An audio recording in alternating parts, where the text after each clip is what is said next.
Hey, Jim here. I wanted to do this short video and talk about how we help companies, landscape companies, hardscape companies, lawn care companies over the United States and Canada improve their business to be one thing, and that's more profitable. And how we do that is we get them to look at their current maybe bottlenecks or challenges in their business and think about the issue, the problem, and help them break it down. One of the tools we use in our program is called second order thinking. And what second order thinking is, I'll give you an example. It's like maybe you're thinking that advertising is too expensive, you don't have the money, you think it's a ripoff, whatever, and you're just not going to do it, or you don't want to do it, or you're afraid to do it, whatever that is. So what we do is we flip it and we say, okay, that's fine.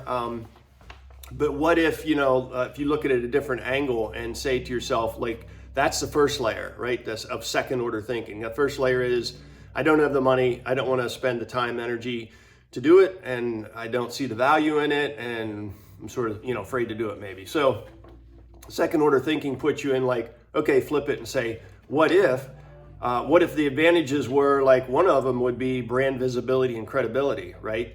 Like the more you advertise, whether it be Facebook ads or SEO, getting your name out there in front of more eyeballs, more people in your local market are going to see you, right? So that's going to be like, oh, I didn't know this landscape company existed, right? So it's all more people seeing you than not seeing you before by just relying on referrals. Like I hear a lot of companies say, well, we rely on referrals for our business. We get referrals in. And I always say referrals are the best of the best, hands down. But the problem with referrals are, you can't grow a business that way because they're very erratic. Like you might get a bunch of really good referrals in for a couple months and you're crushing it, and then they quit coming in.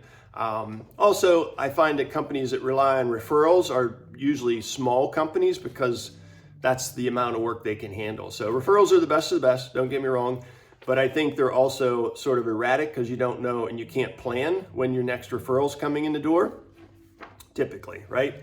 So with paid advertising, it's more you put money in, you get a certain amount of jobs out of it.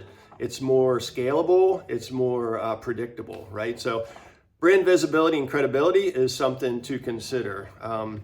Competitive advantage, I've seen this happen to companies. They're like in a market, they're crushing it, and then all of a sudden, and they're not advertising, they're not promoting their business, they're not investing money into their business. And because they think they're going to save money by not putting it into advertising. But the rule of thumb in marketing is like, he who spends the most money in advertising in your local market wins, because it's more eyeballs on your business. And what we always have companies do is put it in their budget, so the clients pay for that marketing budget and advertising budget, so it's not coming right out of your profit, right? And you always should be marketing your business and investing in your business.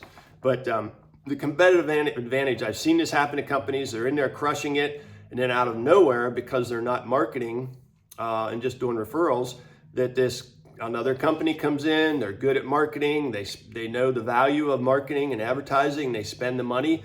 They find an agency to run things for them, and they just dominate the marketplace. And then the other companies are like, what happened? Like all the business just went over there and it's not coming to us anymore. And they can't figure out why sometimes. And I've seen it happen. And I always say to my clients, like, don't wait till that happens. Like, prepare for it now. Put it in your budget. Let your clients pay for your marketing and advertising, so you're set up in the future, right? Another area is customer acquisition, right? Like now you're getting in new blood, new clients coming in the door that you can go do estimates. So it's a certain amount of clients coming in. You do a certain amount of estimates. You're going to get a certain amount of jobs, right? It's just simple math. It's a numbers game. And then you can, as you market and advertise, you actually can cherry pick the better clients. One of the things we say is like, always replace the weak links. And what that means is look at your employees, and you all know who I'm talking about right now, your weak link in your crew, right? You can name that guy right now. Go ahead and name him. You know his name. So I always say, I looked in my business, which I had for 35 years, I looked to replace that guy because he was the least productive. Not that I fired him, but I just was always looking for somebody better to replace him. And then they either stayed and picked up to the level of what we wanted them to be, or they ended up fading out of the company. Also with clients, you want to do the same thing. Replace the weak links. The client who sucks up your time, who's slow to pay, who's always complaining, like that's a weak link. I always looked at that client and be like, okay, you have to go. I'm going to go get another client and keep my prices up and let that, like, if they don't want to pay the price, they can go somewhere else, but that way you move them out of your picture or they pay the price you want, right? So steady workload, right? Like I hear guys say, oh, I'm out in the field, I got all this work to do. And then because you're in the field working, you can't be out selling jobs. And if you don't have advertising marketing coming in the door, then, your sales drops. And now you get the work done. And now you're like, hey, man, we need more work. Like now you're scrambling around, and that's just no way to run a business.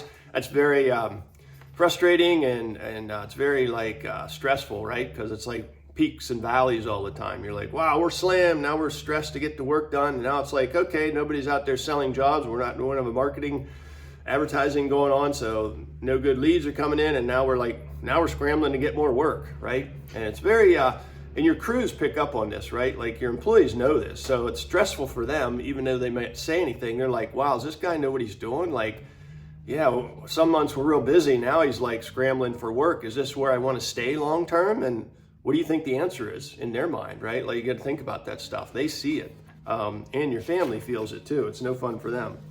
So having that consistent, steady workload is key, right? And then as you go, the other thing that I found with the way we marketed in our company was it actually opened up some other opportunities that I wasn't aware of. I'll give you a quick example. I had a guy call me one day, and he was like, it was in May, and I had a stack of estimates to do. It was a very busy time, right, here in Pennsylvania. And he called me and said, hey, I'm selling this business. I wanted to see if you're interested. I saw you run ads locally, and I thought of you. So key, like he wouldn't have thought of me if he didn't see my ads and my billboards and other things I had going on in the local market. But since he did, he's like, I'm going to call this guy Wirtz, right? Okay, so he called me. I could have easily said, I'm too busy, I'm swamped, I can't do it. But because I had like systems in place for people to run the jobs and I didn't have to be on the job all day long, that I'm like, sure, let's sit down and talk. So I ended up sitting down, talking with him, going over the details, spent a little time with him, ended up buying the business, which ended up making us a lot of money over the next 15 years. So I could have easily, delved out of that opportunity and said, no, I'm not interested. But because I saw our ads and marketing, he thought of me and called. So it opened up another opportunity. So just a few things to think about in your process. That's what we call second order thinking. Like look at a problem and then sort of flip it to see like, okay, this is what I'm thinking, but what if this happens on the back end? So hopefully that was helpful. If you have any questions, hit me up. Take care.